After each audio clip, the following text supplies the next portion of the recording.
Okay, we're live here from Sandal Street in central London, and as you can see, we're here with Urban Scoop, and we're doing the recce for next Saturday. And I think with everything that's been going on in the country, next Saturday is a vitally important moment in our movement's history. We all know that Tommy's in prison. If you really care about getting Tommy out of solitary confinement, having his conditions changed, and hopefully getting him home and getting him free, then you really need to be standing with us in Sandal Street next Saturday, 1st of February. We're going to be forming up for muster at 12 o'clock. And I don't know if you can do this, Wendell, if you can just zoom the camera over my right shoulder and just up to the corner of the pub there, just so that people can see where they'll be coming. So you'll be coming into Sandal Street, you'll be coming past the Wellington pub on your left hand side as you come in, and the Union Jack Club where I'm standing now, that'll be on the right hand side. And what we're going to do is just zoom right round, Wendell. We're going to be filling up right the way up Sandal Street. There's a set of railway arches there, and there's two streets either side of that. We're going to be filling that area, because what we've agreed with the police, because obviously we don't want to have major disruption to the whole city. We're not like the other marches that just close the whole place down. What we've agreed with the police is that we will keep people off Waterloo Road as long as possible. So what we're going to do is we're going to bring everybody up this street here. So everybody's going to be going up Sandal Street and filling up under the arches to the left and the right. And that means that we're going to keep that road open as long as possible. So everybody's going to be on these side streets until about 1 p.m.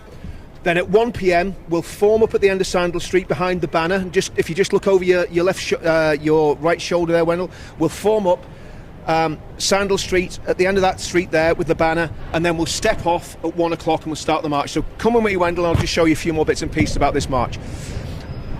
One of the important things is that we get in Waterloo Station. There's quite a lot of exits from Waterloo Station, and I'm going to check with Big Paul, just make sure I've got the right exit.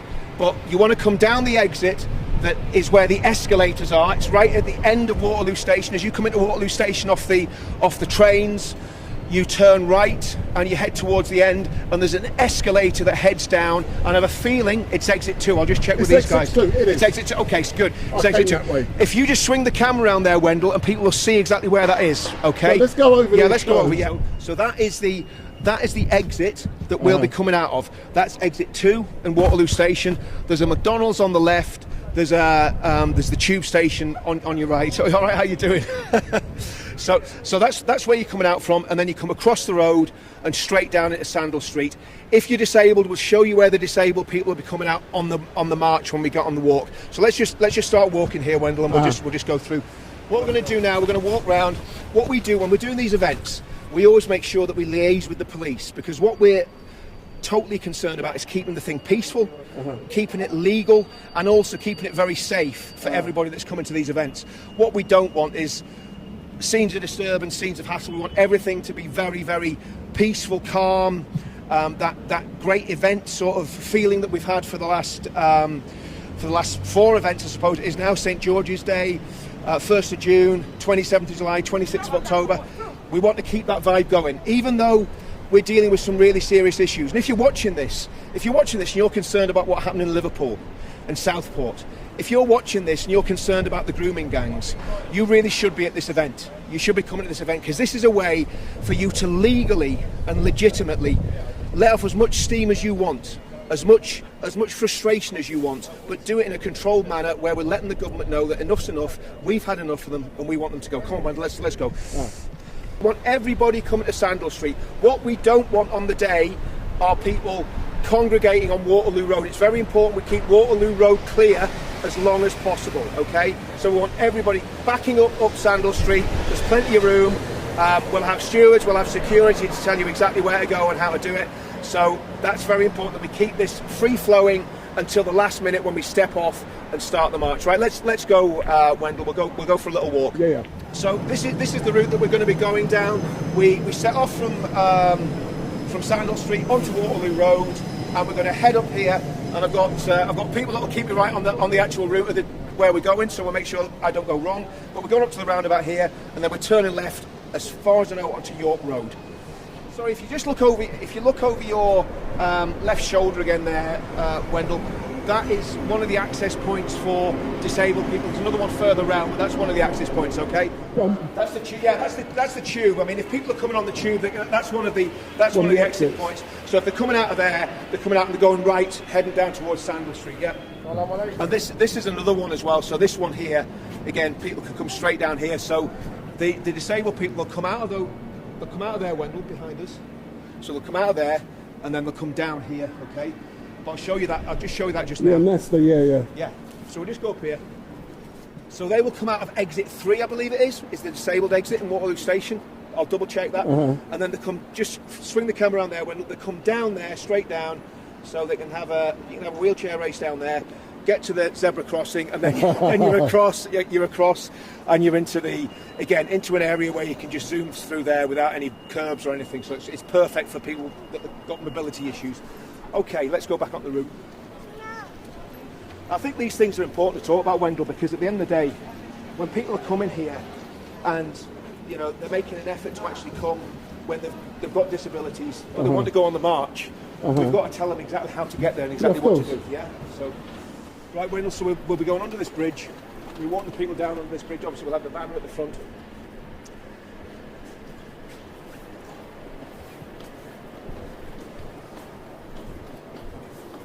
I'll just cover it. Yeah.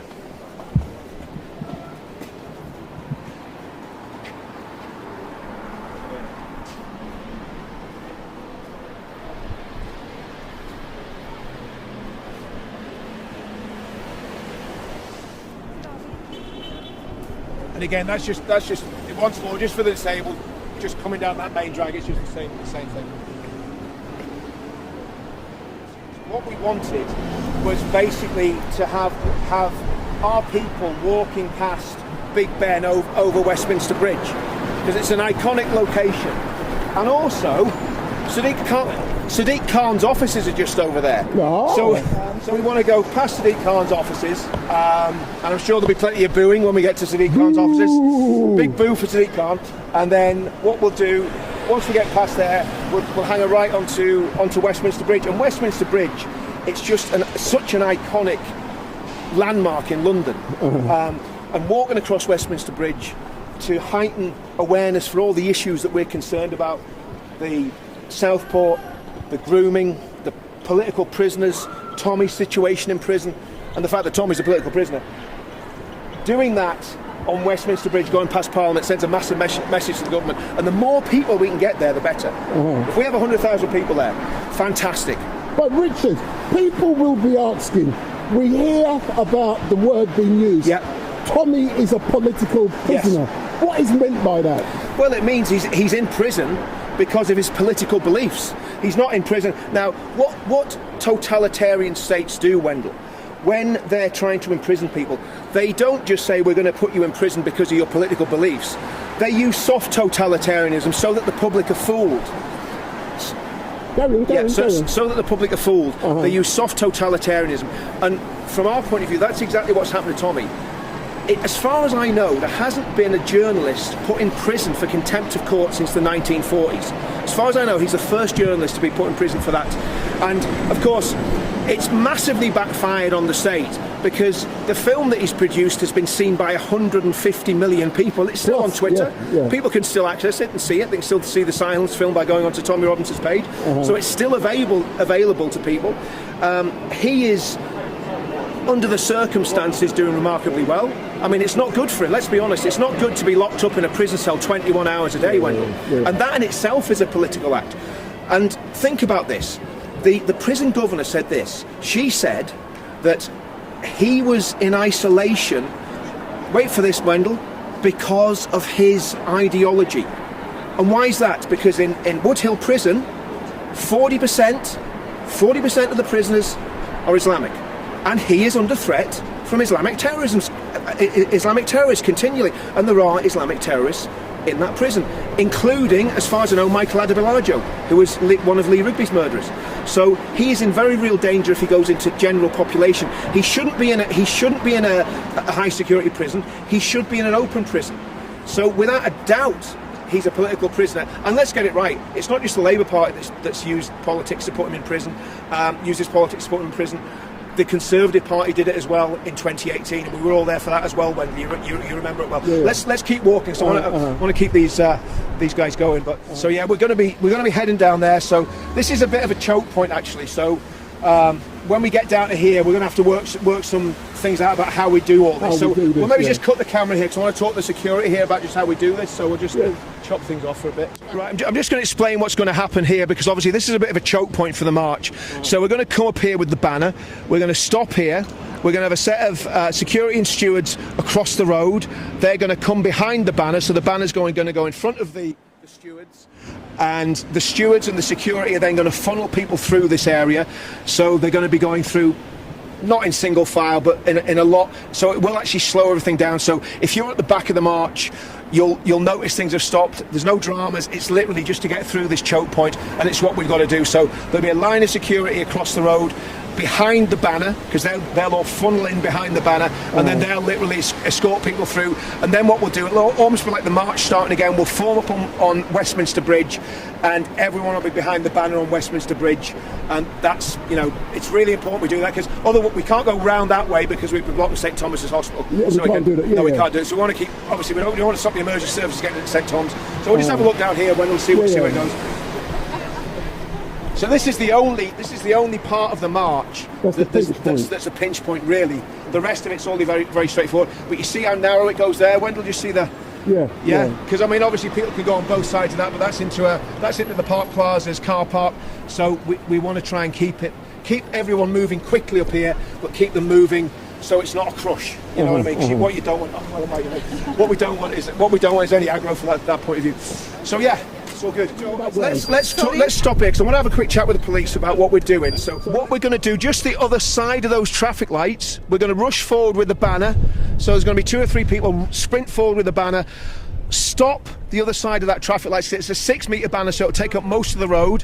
Okay, and then exactly, and then we're going to backfill with as many people as we can from that choke point. Now, if we have 25,000 people, 50,000 people, 100,000 people, we're gonna more or less fill the whole bridge, Wendell, to be brutally honest with you. But we don't know what we're going to get in terms of numbers. But what we do know is that we're gonna basically fill this road. And from your point of view as a cameraman, you are going to get that shot, mate. You're going to get the perfect shot. And just look at that. I mean, that is iconic.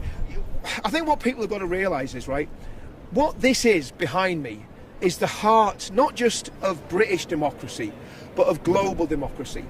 And what the British did, for good or for ill, they exported democracy and law and order to the world, and it's still thriving all over the world. The United States just proved it last week with that amazing election win for Donald Trump. But democracy is massively under attack in the UK, and that house, when you've got the Prime Minister that sits in that house saying he'd rather be at Davos than in Westminster, that tells you everything you need to know about our current Prime Minister. And if you hate, not him, but if you hate what he stands for, and you believe there's a better way of doing things, join us on the 1st of February, because we've got a lot of speakers that have got a lot of good ideas that are going to tell you exactly what we can do to change things. So just look at that. Just look at that beautiful scene. With us, some of the really nasty far right people. The ones that try to jump. Yeah, they're jumping with the banners. They'll not do it. We'll keep an eye out for that point in case there's any. Those drop. Yeah, I mean, just look at this. This is what we're walking across when we're doing the event. If for nothing else, come on the 1st so you can walk over Westminster Bridge unhindered. Absolutely fantastic. A little bit of photo bombing there. We don't mind that. It's a free country. If you want to jump in the photograph, feel free. But it's absolutely magnificent. I was saying there, Wendell, this is where I first came to do the first ever event in 2017 for Veterans Against Terrorism. Just further along here in Parliament Square, and it was a result of that terrible attack that happened on this bridge in 2017. That was one of the turning points. There was the Ariana Grande massacre in Manchester, where that jihadist suicide bomber blew himself up and killed all those women, children, young people. And then we had the assault on Parliament, and then we had the Borough Market attack as well. That woke a lot of people up. You know, the football lads. We worked with the football lads for many, many years, and again, they get a bad rep, and they shouldn't have had a bad rep, because the way they behaved throughout the whole of that time period, Wendell, was with dignity, with solidarity. They managed to bring people together. They did something that had never been done before, the football lads. They brought people together from so many different backgrounds. This is where democracy was birthed, and it was birthed in blood, unfortunately. If you think about the English Civil War, you know, that you had something very similar to what's happening now. You had tyrants in control of the country. You had a tyrannical king that didn't want people to have any freedom, and of course Oliver Cromwell and his mighty Roundheads came in and did what they did, but then of course they went to the extreme, and what came out of that eventually was a settlement where we got the democracy that we enjoy now. You had things like the Glorious Revolution, and you ended up with a country that is settled and peaceful. And it's been like that for 300 years. And what scares me, Wendell, is that we might lose that by default, by not paying attention and by not being involved in movements like ours. Because I believe there are cynical and sinister people that want to take away our democracy, and they want to take away our freedoms, and we mustn't let them. And what we've got to do is start. I mean, we had another meeting in Millbank many years ago called the UK Freedom Movement. We've got to stand for the freedom of the British people from all backgrounds, and that's what it's all about at the end of the day. It's about freedom, and it's about freeing Tommy Robinson as well. Do you know something, Richard? Looking at these visuals, with that over there in the background, the wheel, and with Big Ben, oh my word, we are seeing the best. And it's midday. It's midday. We're seeing the best. Are we going to hear the chimes? Does that bell work? Any second. So carry on. So I nearly forgot. We're going to hear the chimes, and even the river's looking cleaner today, Wendell. They've even cleaned the river up for our demonstration. Listen, there's Big Ben. Hold on.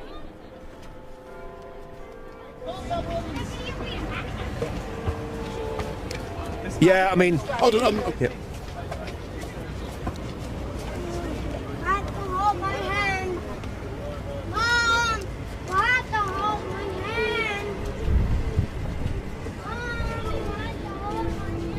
Richard, talk about great timing. That was brilliant. Well, we couldn't have done it better, could we? Of course, we planned it all out, Wendell. We knew we'd be here at exactly 12 o'clock on Westminster Bridge, listening to the chimes of Big Ben. And do you know what?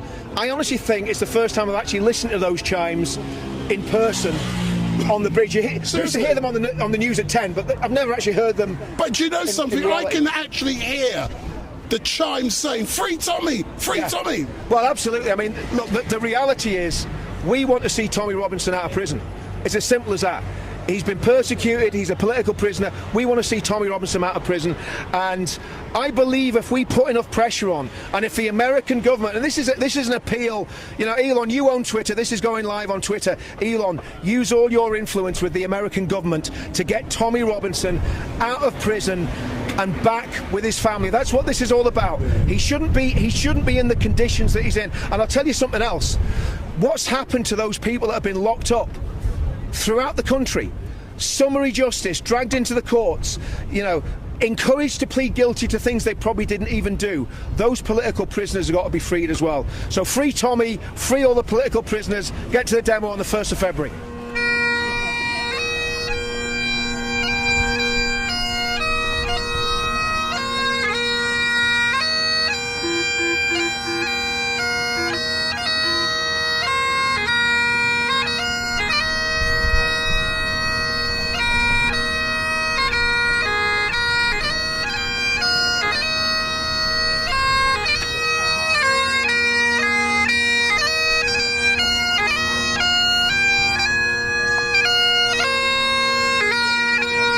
I just want to ask people to actually, if they can scan that, if they watch this on the video, they might be able to scan that QR code, and give this guy some money. So let's make this guy a millionaire. If you're on Twitter now, scan that QR code and start giving this guy some money.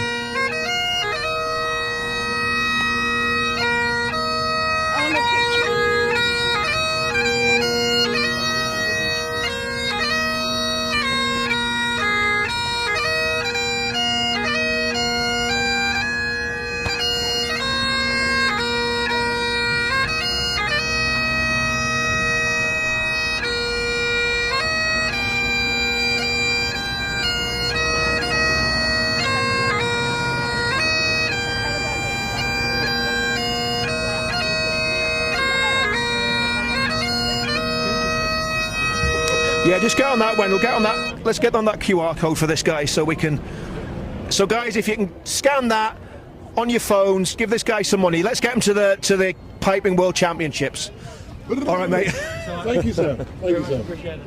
So, right, this building behind you now is Portcullis House. Oh, yes, and right. that's where the MPs Have their offices. have their offices. Yeah. I was going to make a comment there, but I thought better of it. It was about stacking something that high.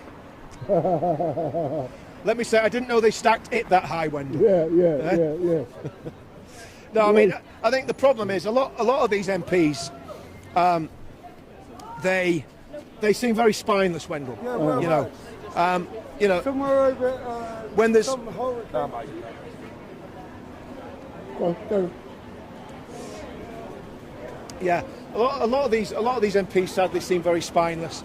You know, you hear them interviewed, they don't seem to have any ideas, they don't seem to have any creativity, they don't seem to look at things from different angles.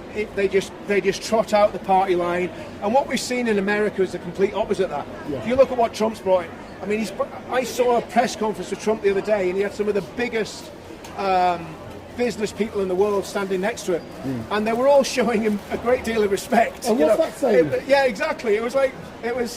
I was going to say it was a bit like a scene from The Godfather, you know, when they go to see the Don, you know, but they were going to see the Don, you know, the Donald. They want tax breaks. They want tax breaks, and look, he wants to do business with the world, and I think sadly our country's going in the opposite direction. So we'll all be coming down here. We'll be coming past Big Ben, past the House of Parliament. That's your money shot there, actually, Wendell. That's where you want to get your camera pointed when the banner comes down. So you almost want to race. But we'll be over there in the road. You want to have people there. Yeah, in the road.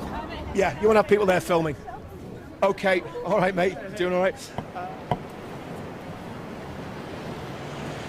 We'll be just forward of the cenotaph, and the reason we're going just forward of the cenotaph, we don't want to be near the cenotaph in terms of lots of people milling around it, standing around it, because that is a sacred monument, right?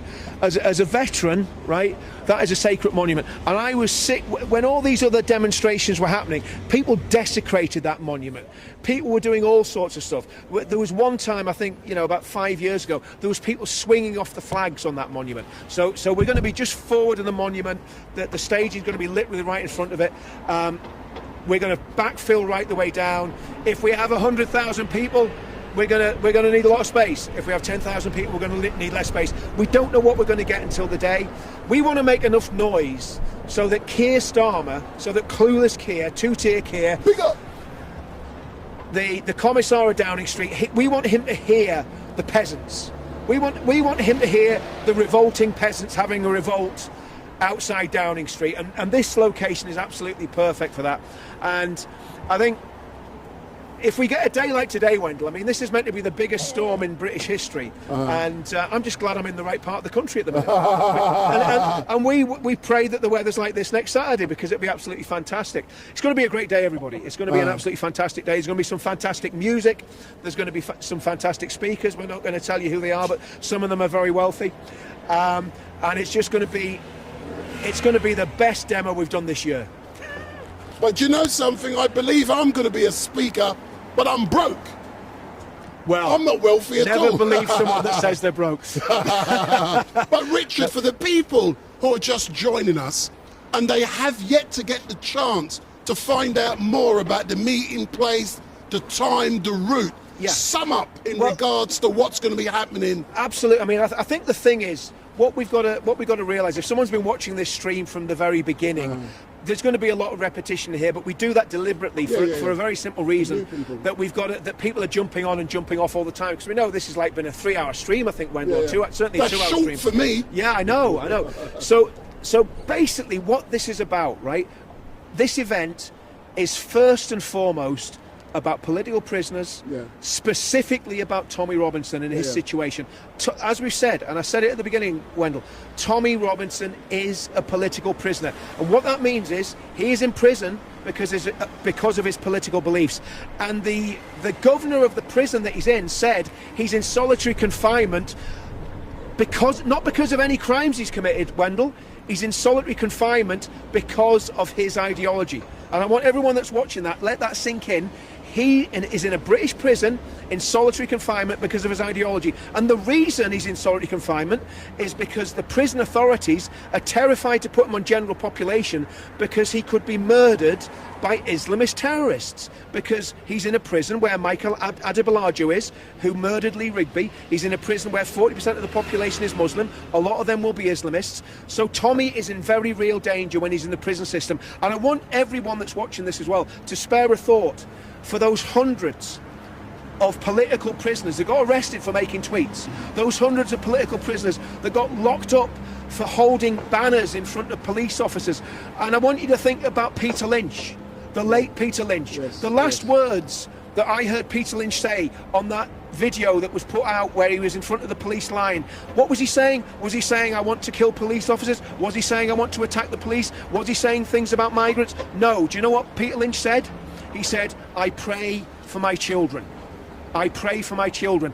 He went to prison, he broke down, and remember how fragile the human mind is. He broke down in prison and he took his own life because he was getting bullied. We don't know who by. Yeah. We've heard rumours of who he's getting bullied by, but we don't know for sure. But he was getting bullied and he's dead. Now, political prisoners in the UK, that's not acceptable. That's not acceptable to me. In this country in the 21st century, it's not acceptable that we've got hundreds of people behind the door, not because they're criminals, but because they said hurty words on Facebook or because they went to demonstrations. When you do a protest, right, if you behave in a civil manner with the authorities and you don't start throwing your weight about, you don't start threatening, you can negotiate with them, but also you've got to be firm with them as well, Wendell. And you've got to know your rights, and you've got to know that you've got the right to do exactly what you want to do and do it how you want to do it. So, Richard, in closing, we're now in front of number 10 Downing Street. So what do you have to say to Keir Starmer? Well, in particular, Southport. Start telling the truth. Keir Starmer, we want to know the following things. We want to know why. We want to know why that man did what he did. We don't want anything hidden. The British people don't want anything hidden about what that monster did to those children. We're all big boys and girls. We can take it. And I think you owe the British people a massive apology, Keir Starmer, because without a shadow of a doubt, you did not tell us everything. And if you don't tell us everything, that means you're not telling the truth. And that makes you a liar. And we cannot have a situation where the Prime Minister of the United Kingdom, when a terrorist attack takes place, the British people have a right to know immediately that that is a terrorist attack. And then to hide behind contempt of court laws, like you did, Keir Starmer, like a coward, using the law to protect yourself, not using the law for justice, but using the law in a biased manner to protect yourself. And I believe if you'd have come out onto that podium in Downing Street and you'd have stood there at that podium and been a man and showed that you had the courage of a man and told the British people exactly what had happened and why it had happened, I don't believe those riots would have happened. I don't believe that Peter Lynch, I don't know if Keir Starmer, I don't know if you know who Peter Lynch is, but let me tell you who Peter Lynch is. He's a man who was standing in front of a police line in a riot and said, I pray for my children. He got 2 years in prison and he's dead now. And Keir Starmer, that is because you did not tell the truth. And from what I've seen in the last few days, you haven't had the courage of your conviction to tell the truth even now. And I don't want this to come across like we're using the tragedy of what happened to those little girls and the crime that monster committed as an excuse to attack you, Keir Starmer. The British people are demanding answers from you, Keir Starmer, and you, Yvette Cooper. Tell the British people the truth about what happened at Southport, about what this mixed ideology was. We think we know what it is. We're guessing, but guessing's not good enough. You know the truth. The police know the truth, and there are people in the media know the truth. And the British establishment, you need to start telling the British people from all backgrounds exactly what happened at Southport. And that's what we're going to do on Saturday. We're going to demand that you start telling the truth when we come here on the 1st of February. Next Saturday, we'll be outside Downing Street and we'll be letting you know that the British people are extremely dissatisfied with you, and we want you to resign and we want you to go.